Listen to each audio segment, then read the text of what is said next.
Hasil penghitungan tren dan growth ini memang tidak pasti, tapi diprediksi mampu digunakan sebagai bahan analisa dan diproyeksikan untuk mempersiapkan penjualan pada masa depan.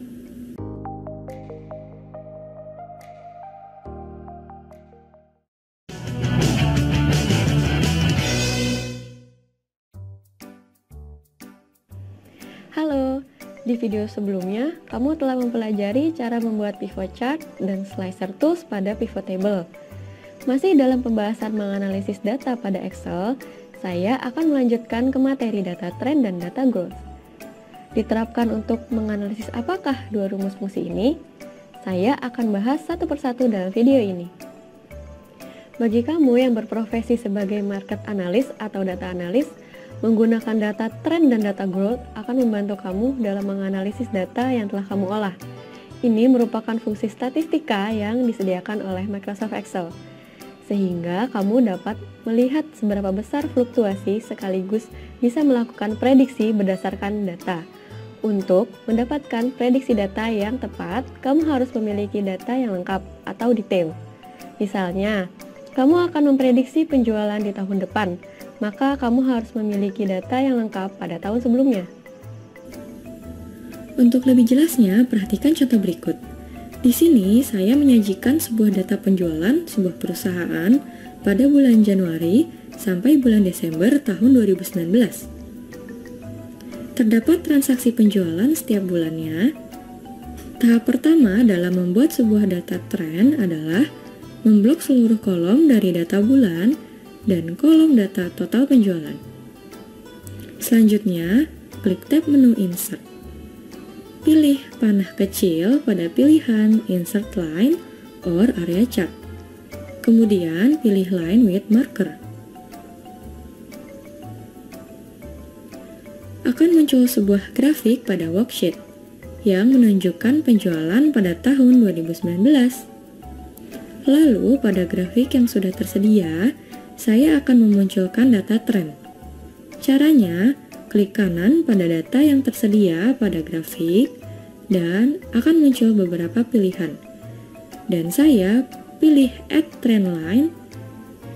Terlihat pada diagram, ada sebuah garis yang menggambarkan trend line penjualan pada tahun 2019.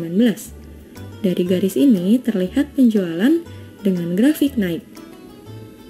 Ini akan membantu saya dalam melihat pertumbuhan penjualan pada tahun 2019 meskipun terdapat fluktuasi naik dan turun pada setiap bulannya. Sekarang saya akan lihat panel yang ada pada sisi kanan grafik dengan nama Format Trendline. Terdapat beberapa pilihan dari metode trendline, disesuaikan dengan tipe data. Yang pertama, jenis eksponensial. Digunakan untuk data yang karakternya meningkat atau menurun secara berpangkat. Kedua, linear. Digunakan pada keadaan sebaran data yang mendekati. Ketiga, logaritmik. Digunakan jika data pertama dan kedua memiliki hubungan logaritmik. Keempat, polinomial. Digunakan jika data memiliki data tertinggi dan terendah dalam jumlah yang banyak. Yang kelima, power. Ini digunakan jika data meningkat secara drastis. Jenis yang terakhir adalah moving average. Digunakan jika data bergerak sesuai dengan rata-rata periode sebelumnya. Untuk kali ini saya gunakan metode linear agar tren akan memprediksi kenaikan atau penurunan nilai yang akan diprediksi naik atau turun secara linear dan mudah untuk ditafsirkan. Pada panel pemilihan metode linear, saya lakukan scroll ke bawah. Terdapat pilihan forecast atau ramalan yang dapat diberikan terkait data yang tersaji. Di sini saya mencoba melihat ramalan penjualan untuk 4 bulan ke depan.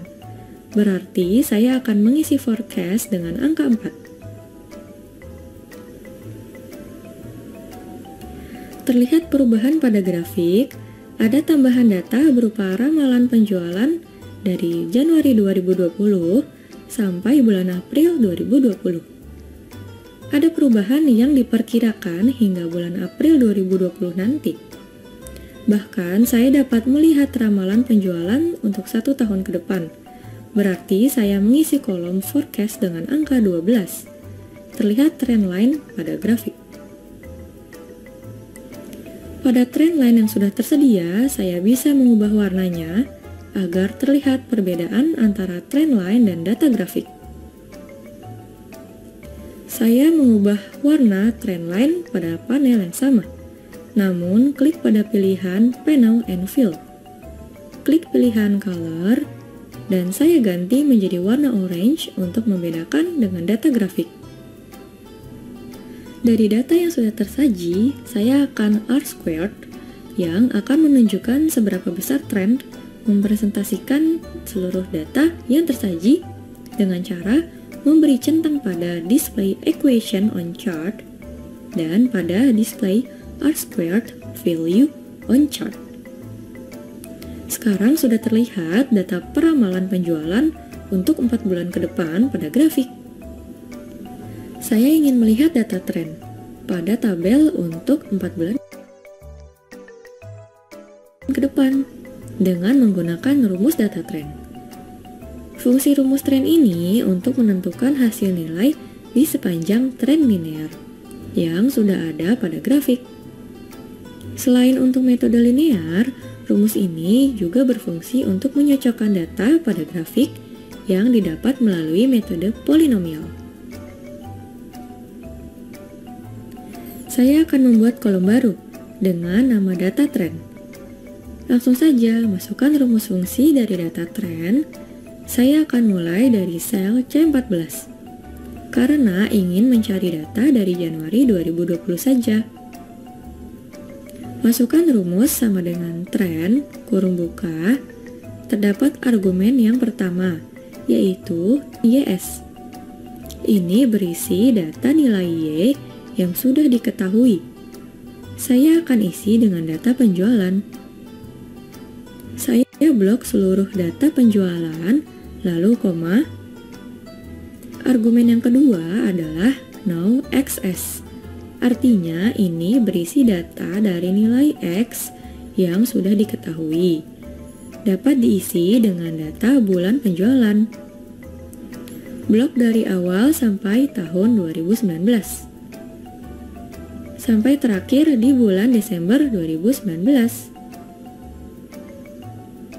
Beri tanda koma. Masuk ke argumen ketiga. New XS. Maksudnya akan mengisi data dengan nilai X yang baru yang ingin dicari nilai Y-nya melalui rumus fungsi trend. Diisi dengan bulan yang akan diprediksi data trend. Berarti saya akan blok data bulan dari Januari 2020 sampai April 2020. Kemudian beri tanda koma. Untuk argumen yang keempat, terdapat argumen const. Ada logika dari true dan false. Maksud true untuk menghitung data tren secara normal, dan false untuk mengatur sama dengan 0. Untuk argumen terakhir, saya isi dengan true. Lalu tekan Ctrl Shift Enter. Terlihat analisis data tren yang tersaji hingga bulan April untuk penjualan. Sekarang kembali ke grafik yang sudah tersaji. Tentu kamu masih ingat bahwa grafik ini menyajikan grafik data tren dengan metode linear. Untuk melihat jenis metode yang diterapkan, klik pada trend line yang berwarna orange. Akan muncul di sebelah kanan format trend line, dan ini dapat diganti. Saya akan mengganti dengan metode eksponensial. Langsung klik saja untuk melihat perubahan pada kurva yang tersaji. Terlihat sedikit perubahan pada garis, dan saya akan melihat lebih detail melalui rumus fungsi pada data graph. Fungsi dari data growth ini dapat memprediksi pertumbuhan eksponensial menggunakan data yang ada. Saya akan membuat kolom baru di sebelah kolom trend dengan nama growth. Saya akan mulai dengan memasukkan formula atau rumus fungsi. Sama dengan growth, kurung buka, di sini tetap menggunakan 4 argumen, seperti yang ada pada data trend. Argumen pertama, NowYS. Argumen ini berisi data nilai Y yang sudah diketahui. Maka saya akan blok data penjualan sebagai nilai Y yang diketahui. Kemudian beri tanda koma. Argumen yang kedua, NowXS, akan berisi data dari nilai X yang sudah diketahui. Jadi, saya isi dengan data bulan Januari sampai Desember 2019, kemudian beri tanda koma. Argumen ketiga, New XS, yang akan diisi dengan nilai X baru yang ingin dicari. Saya blok data dari Januari 2020 sampai ke bulan April 2020. Beri tanda koma. Dan mengisi count sebagai argumen terakhir. Terdapat 2 pilihan, true dan false. Maksud true untuk menghitung data growth secara normal, dan false untuk mengatur konstanta sama dengan 1. Untuk argumen terakhir, saya isi dengan true, dan tinggal tekan Ctrl Shift Enter. Akan terlihat bagaimana prediksi terkait penjualan pada Januari sampai April 2020. Hasil penghitungan tren dan growth ini memang tidak pasti, tapi diprediksi mampu digunakan sebagai bahan analisa dan diproyeksikan untuk mempersiapkan penjualan pada masa depan. Itulah pembahasan mengenai data tren dan data growth.